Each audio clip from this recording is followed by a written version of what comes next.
Geopolitical analysts claim Russia is now China's junior partner. This is a consequence, they say, of China's inexorable economic rise, as well as of Russia's ongoing war in Ukraine. The claim is very odd. Consider a relationship in which there is no doubt who is senior and who is junior partner, namely the US and its NATO allies. From the moment Ukraine was promised NATO membership, the US led and its partners followed. There's no comparable case of China's imposing its will on Russia. Look also at the numbers. Last year, exports from Russia to China amounted to $114 billion, while imports from China amounted to $76 billion.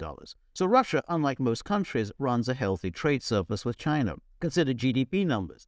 To be sure, China's GDP of $30 trillion based on purchasing power parity dwarfs Russia's GDP of $5 trillion. Of course, GDP is a limited value when measuring countries' economic strength. What matters in the end is what you produce. Russia produces and exports stuff the rest of the world badly needs. Russia is the world's largest exporter of crude and refined oil products. It's the world's largest exporter of natural gas and nuclear reactors. Russia is the world's largest wheat and fertilizers exporter. It is the world's second largest producer of gold. To be sure, China is number one, but Russia is expected to take that spot by the end of the decade. Russia is the world's largest diamond producer and a major uranium, palladium, and nickel producer. China, on the other hand, is a major consumer of coal, oil, and gas. The producer generally has it over the consumer.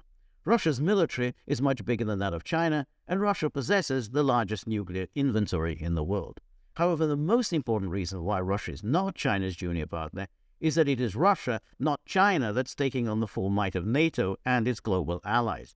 China has been able to sit back and watch, but China knows that should NATO prevail in Ukraine, it will be next. The same tactics that were used against Russia, the arming of a rabidly hostile neighbor, will be used against China with Taiwan. Also, China would eventually be forced to fight a US-led proxy war in the Taiwan Strait. If that happens, China will rely heavily on Russia's experience of handling NATO weaponry and tactics. By taking on NATO almost entirely by itself, Russia has had to do the heavy lifting. A partner who does most of the work is never the junior partner.